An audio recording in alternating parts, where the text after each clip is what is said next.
So thank you very much, Herb, and welcome all of you to Redhills. And I just want to spend a couple of moments telling you a bit about what this building was and what it is going to be in the future. So this is the Bright Ideas Conference, and there are 3 really bright ideas I want to tell you about.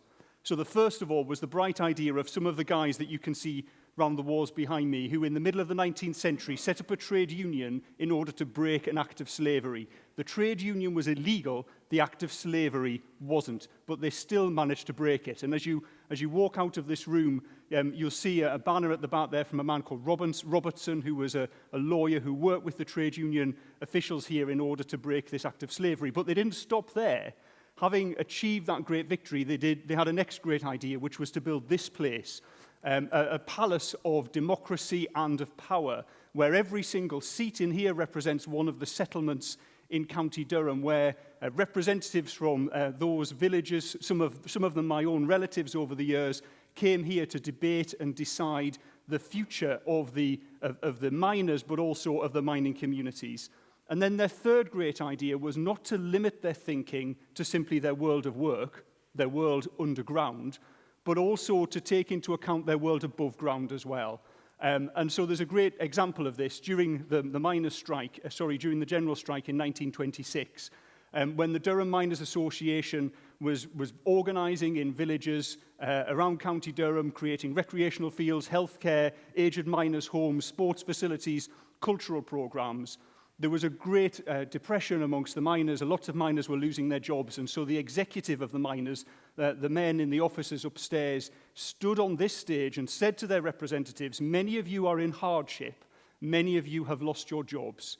So we recommend that we cut back our budgets that we're spending on art and cultural programs so that we can reduce the burden of the Durham Miners Association on the miners themselves."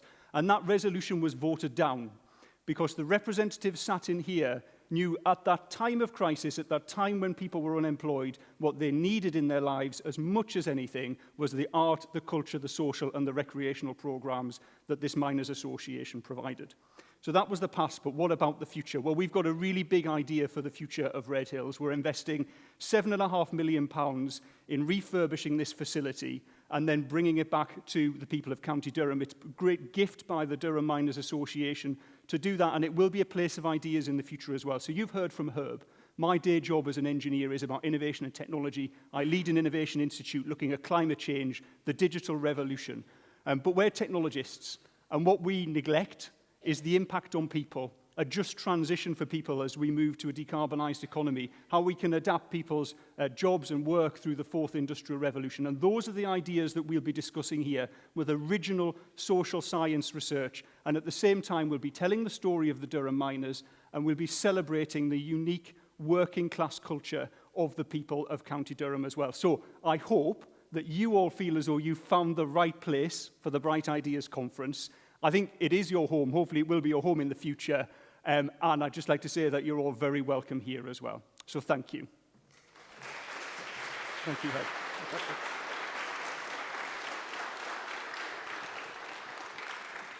Ed. So thank you for that very quick history about some of the mission, the ideas behind this institution.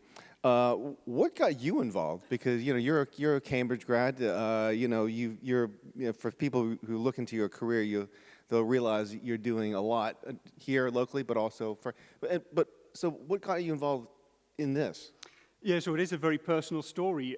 So I mentioned, some of my relatives sat in these chairs in the past. I think you've heard this morning a lot about the Methodist tradition in the region as well. That's also my tradition too. And for the last 30 years, I've played in the Durham Miners Association brass band and gala. So it's visceral, it's deep, it's instinctive, it's very deep inside me. And I knew that there was a job to be done here to which my skills could help, essentially. So there's a fantastic team here that's been led by Ross Forbes, who've transformed this organisation and they've raised the funding. But there was something I could bring to offer some help to that as well. Okay. And it is a mission. It's a personal mission for me. And I also feel the weight of responsibility of the people who've gone before me as well. Okay. So, please, let's... the organization and the venue itself has been on a journey, if you will, its own journey.